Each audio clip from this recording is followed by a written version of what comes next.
Well, one of the first things I learned was that when I was born, there was no Israel.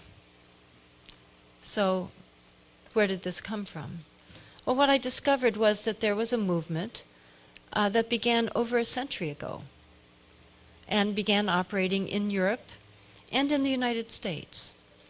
It was and is a political movement that has profoundly and negatively impacted our country.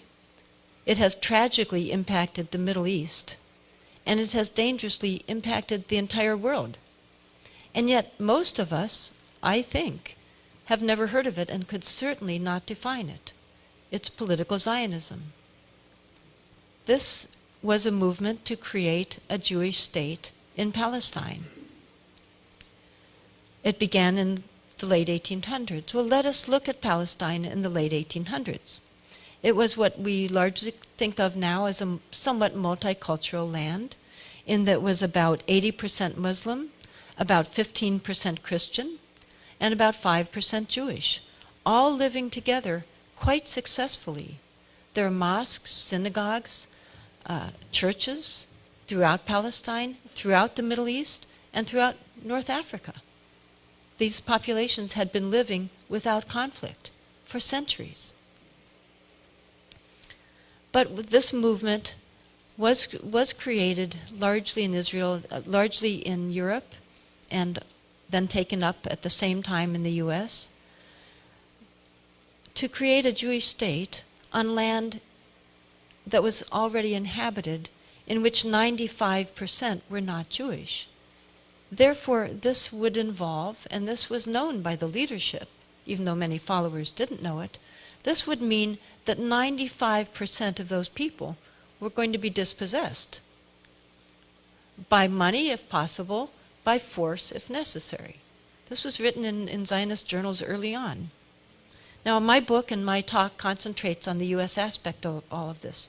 What surprised me in my research is how early and how active this movement was in the United States, a movement I'd never heard of, although I was born here, and my parents were born here, and some ancestors go back to the beginning. It turns out that this was a very significant movement long before my parents were born. And then by 1910, there were already 20,000 Zionists in the U.S. They included lawyers, professors, and businessmen. It was already in 1910 a movement to which congressmen listened. Then in 1912, we had a very significant development. A prominent lawyer named Louis Brandeis became a Zionist. Brandeis not only didn't just become a Zionist, within about 2 years, he then became the head of World Zionism. This was public. It's not some secret knowledge, it's just that most of us don't know it. And then within a few years, he was also a Supreme Court justice, named by Woodrow Wilson. When you're a Supreme Court justice, you're supposed to resign your various board memberships and affiliations because you're supposed to not have any conflict of interest but be neutral. So he did resign his leadership of World Zionism, but in reality he continued it. He would receive reports in his Supreme Court chambers by his loyal lieutenants, and then he would give them directives to go out and to follow in Work for Zionism. And this is mentioned in a number of very reliable books. If you get my book, you'll see that my book is over half footnotes. It's all cited. By the way, one of his loyal lieutenants also went on to become a very prominent Supreme Court justice, Felix Frankfurter. So I'd read that. That to me was shocking right there. But then I discovered something more. So I'll give you my citations for this next information so you can evaluate whether you find it reliable or not. The way I did my research is I would read books, then I would look at their footnotes to see where they had gotten that information. Then I would often get those books and read those footnotes, and then order those books and read those footnotes, and on and on. So one of the books that I read was really a fairly well-known one, Israel in the Mind of America, published by a very mainstream establishment publisher, and the author was a very mainstream author. He had been diplomatic correspondent for the New York Times. He had been at Harvard. He'd written a number of well-regarded, very establishment nonfiction books. Well, in this book, he had a few pages in which he told about a secret Zionist society that had operated in the United States, of which Louis Brandeis, while a Supreme Court justice, had been a leader. So I looked at where he got that information, and I went to that source. It turned out to be from a scholarly journal called the American Jewish Historical Quarterly, a very respected journal. So then I looked at the author. Well, is this a reliable author? Who wrote this very, to me, explosive information?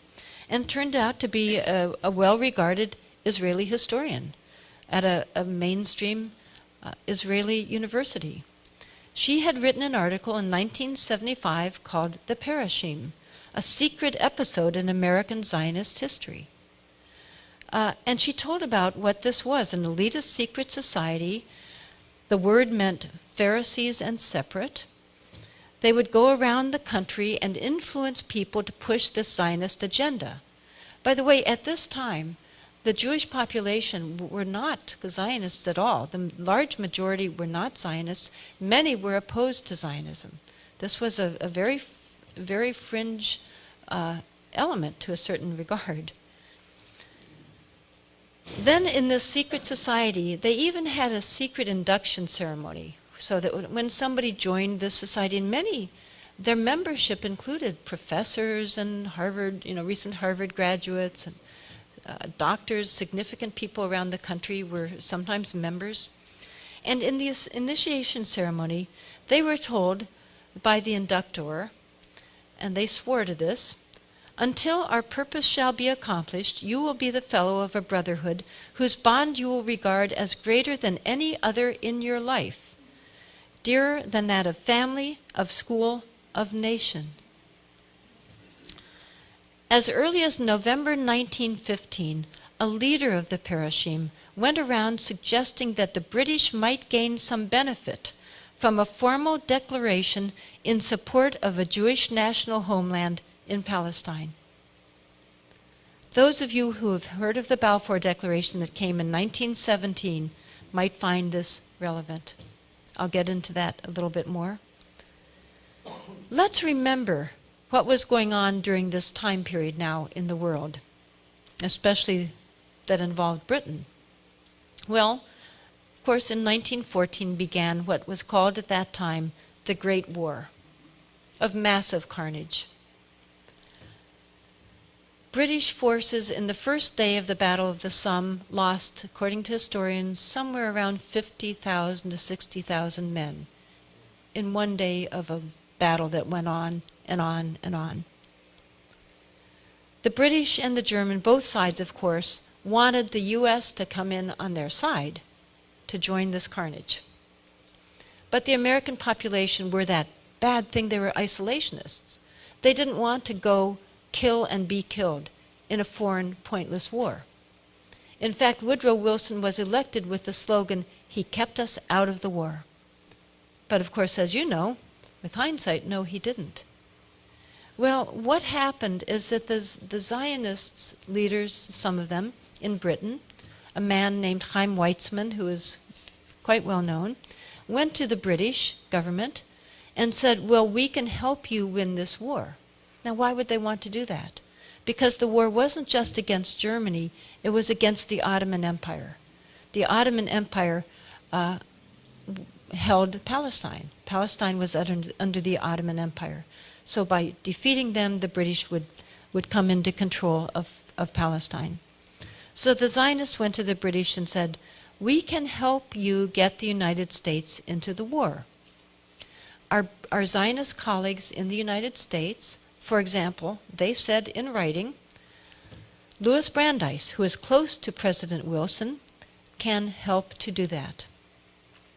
In exchange for that, the British did issue a declaration that was quite significant, mild as it may sound. It was really considered a gentleman's agreement. This is written about in a number of books. Just most of us don't know this about our own history. So the Balfour Declaration was basically a promise that the British would help to facilitate the Zionist objective of creating a Jewish state in Palestine. After the British, of course, did win, then at the Paris peace talks, the Zionists pushed this wording into the mandate in which Britain took charge of. Then jumping ahead to some of the American aspects again, then we find during the 30s and the 40s, in Palestine itself, there were the violence increased. Naturally, as soon, when there was colonization beginning around the turn of the century to a land with the intention of pushing out the land, the indigenous population at some point is going to wake up, and there will be violence. That has happened in the early 20s, and again in 1929, there was violence between the two populations. Then as now, the large number of those killed were the Palestinians. So as the violence increased, there were some terrorist organizations created in Palestine by the Zionists, one of them led by two of them led by future Israeli prime ministers. And those terrorist organizations in Palestine, the Irgun and the Stern Gang, it turns out had front groups in the United States with duplicitous names. And they were funneling massive amounts of money and weaponry to these terror groups in Palestine. They put on major pageants where Supreme Court justices attended and thousands of people attended. They were very prominent. One of them was led by a man named Peter Bergson, people thought. His real name was Hillel Cook. He was the operative for the Irgun. I looked into one of the leaders a bit more, just because I needed to find out his first name. When you're writing a book, you can't just write someone's last name, you need to know their first name. And I had heard about another leader of one of these types of front groups connected to killing in Palestine. And his name was Rabbi Korf, but I didn't know the first name. None of the books that I had a few paragraphs of them, but none of them gave his first name. So I looked into it on the internet, tried to do various searches, and eventually I came up with a UN report that gave his first name, Baruch Korf, and told a little bit about a plot he was part of. Using those search terms, I then could put in more information into my search bar, and suddenly all these PDFs of American newspapers popped up, all of these returns. It turned out that Rabbi Baruch Korf was part of a cell in Paris that was planning to fly an airplane and bomb Britain after the war. Britain that had just defeated Hitler. But they were so angry at the British because the British were not allowing a large enough Jewish immigration into Palestine. So they were going to kill the British. So Baruch Korf and his section of the Stern Gang had this plan, but there was one problem. They didn't know how to fly an airplane. They weren't pilots. So they needed to find somebody, and they recruited a young American aviator named Reginald Gilbert, I discovered. Reginald Gilbert had been an ace during the war. He was in Paris, and they recruited him to fly the airplane for them. He pretended to go along with the plot, but then he went to the American Embassy. And the American Embassy informed the Paris police and Scotland Yard. So for a week, he pretended to go along with this cell.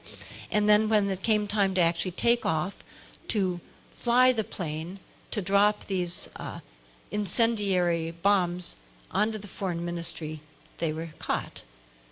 By the way, the original plan had been to bomb Parliament, but then they decided they hated the foreign ministry more.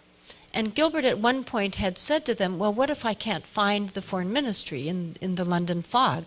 They didn't have this degree of instrumentation we have today, and that was a real possibility. And they said, then just drop them anywhere. Kill anybody. All British are our enemy. So they were caught. Korf was in prison for a few months in Paris, and he eventually got off. He had very powerful friends in the United States.